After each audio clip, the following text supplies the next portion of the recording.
Greetings, my name is Stan Prager from the Regarp Book Blog, www.regarp.com, and the Regarp Book Blog Pod, www.regarpbookblogpod.com.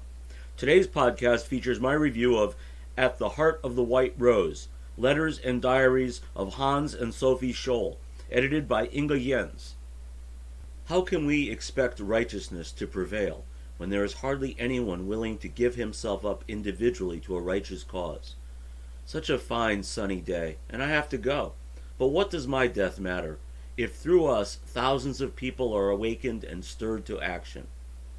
Those were the courageous and inspiring last words of Sophie Scholl, an idealistic 21-year-old former kindergarten teacher who was executed by guillotine on February 22, 1943, for her part in distributing anti-Nazi leaflets at a Munich university.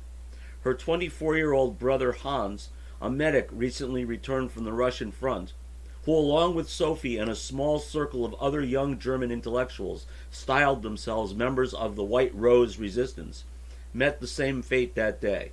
His final words were more succinct, perhaps less poetic than hers, but no less bold. Before he died, Hans said simply, "Long live freedom." It is often painful to read the contents of At the Heart of the White Rose, Letters and Diaries of Hans and Sophie Scholl, edited by Inge, because we know how the story ends.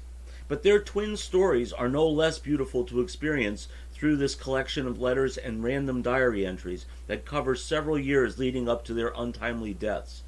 While there are sometimes coded remarks, especially in the later period, that more starkly acknowledge their moral revulsion to pain, death, the war, and the atrocities committed in the name of the Nazi regime that filter back to them, as well as their shared responsibility to somehow counter that panoply of wickedness, much of the collection barely references politics or the greater issues and events of the time. Instead, there is an emphasis upon a shared love of art, literature, and music, nature and the outdoors, intellectual musings on philosophy, and an increasingly fervent embrace of religious faith to counter the problem of evil in the world. The Scholl family, not only Hans and Sophie, but another brother and two sisters, were cultured, well-educated, well-read, raised in a climate loyal to liberal democracy, nurtured by their father, a former mayor, who himself was jailed for referring to Hitler as a scourge of God. Hans and Sophie wrote in an era when literate people tended to write much more frequently and more copiously than is common in a 21st century replete with email and messaging. Letters were everything. Most of this volume contains the letters that Hans and Sophie wrote to others. We are not privy here to those they received in return. They each wrote their parents and their siblings. Hans wrote to his girlfriend Rose Nagel and to friends back home. Sophie wrote to her oldest friend Lisa, as well as, most poignantly, to her boyfriend Fritz Hartnagel, a soldier on the Russian front who became disillusioned by the Nazi atrocities he witnessed and fell more deeply under the spell of Sophie's commitment to a moral center, despite the barbarity that colored their world. Hans, a handsome iconoclast scolded by officers for wearing his hair longer than customary, plainly chafed at the kind of order stereotypical to German youth in the Hitler era. It is clear that his sense of duty was far less to the Führer than to the mangled, wounded, and frostbitten unfortunates, German and Russian, that fell under his care. Likewise, Sophie, mandated for a time to perform factory service behind the lines, had far more compassion for the Russian women compelled to work at her side and for faraway victims of Nazi aggression than loyalty to the war effort. The quality of their collective prose is nothing less than superlative. Hans's words are striking and impressive, anchored to an intellectual tradition, firm in conviction, articulate in expression. Yet it is Sophie, wittier than Hans, plainer in appearance, highly artistic, deeply spiritual, and consumed by the beauty of nature despite the ugliness that intrudes upon her, who truly captivates the reader. As Richard Gilman observes in the preface, although one's admiration for Hans never falters, it's Sophie who breaks your heart. There is much more that could be said about Hans and Sophie, but the primary duty of the reviewer should be to let their own voices be heard. Here's one from Hans in a letter to Rose Nagel, August 12, 1941. I'm not dejected and distracted at heart, truly not. On the contrary, I can see positive values in the midst of a world of brutal negation. As for a world of illusion, I don't give a damn for it. None of this implies a morose attitude towards others. Far from it. I try to see them as they are and make an equable impression on them, and I don't shrink from the vilest stench or the muddiest color. They exist. Shadows exist for the sake of light, but light takes precedence. And here's one from Sophie, in a letter to her friend Lisa, October 10th, 1942. Now I'm delighting once more in the last rays of the sun, and marveling at the incredible beauty of all that wasn't created by man. The red dahlias beside the white garden gate, the tall, solemn fir trees, the tremulous, gold-draped birches whose gleaming trunks stand out against all the green and russet foliage, and the golden sunshine that intensifies the colors of each individual object, unlike the blazing summer sun, which overpowers anything else that tries to stir. It's all so wonderfully beautiful here that I have no idea what kind of emotion my speechless heart should develop for it, because it's too immature to take pure pleasure in it. It merely marvels and contents itself with wonder and enchantment. Isn't it mysterious and frightening, too, when one doesn't know the reason, that everything should be so beautiful in spite of the terrible things that are happening?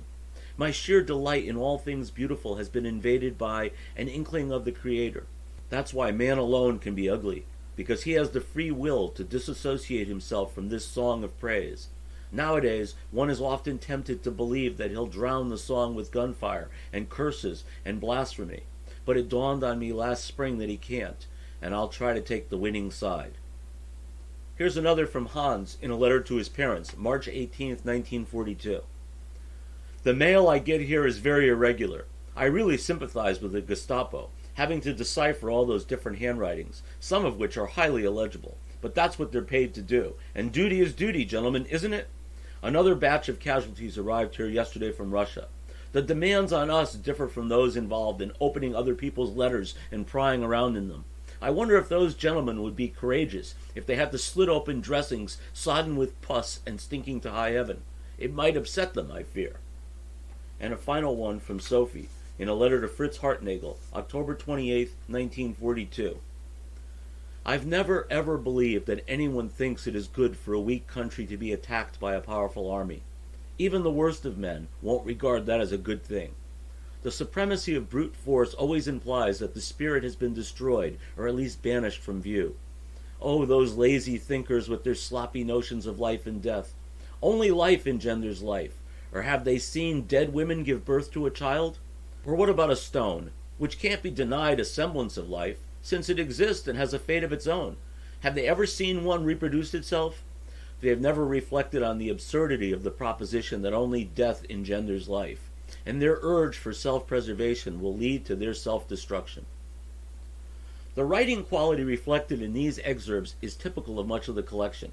Knowing their fates, I more than once found tears in my eyes as I turned the pages, especially when I was touched by poor, doomed Sophie's irrepressible optimism.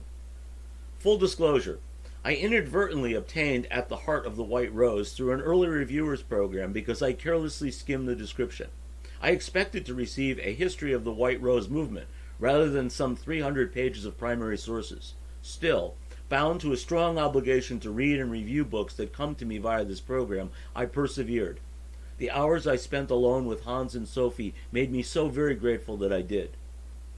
While the German resistance movement was tiny, and the efforts of the Scholls and the White Rose hardly resulted in a single Nazi military setback, their struggle manifested an outsized moral victory. So substantial, in fact, that the final White Rose leaflet was smuggled out and millions of copies of it were dropped by Allied planes over Germany in July 1943, just months after Hans and Sophie went to the guillotine. Hans and Sophie remain martyrs to a universal cause that still resonates today, particularly in these dark times in the United States and across the globe, where the forces of tyranny seem to have reassembled once more with a chilling vigor. Hans and Sophie were betrayed while distributing White Rose leaflets by a janitor at the university, an act that sent them to their deaths. I know nothing of this janitor in real life, but I can't help imagining him much like some miserable, disaffected, middle-aged fellow standing in the back of a populist rally here, wearing a red MAGA cap, casting hate and suspicion at those who are not like him, whom he holds responsible for his every failure. One passage from the leaflet that cost Hans and Sophie their lives proclaimed the critical importance of the principles of freedom of speech, freedom of religion, and protection of the individual citizen from the arbitrary action of criminal dictator states. In honor of Hans and Sophie Scholl, let's make certain their sacrifice and those principles are never forgotten, especially today. Thank you for joining me for today's podcast. I encourage you to download and share it in your network. Many more reviews on an eclectic array of fiction and nonfiction books are available at www.regarp.com and www.regarpbookblogpod.com. Have a great day.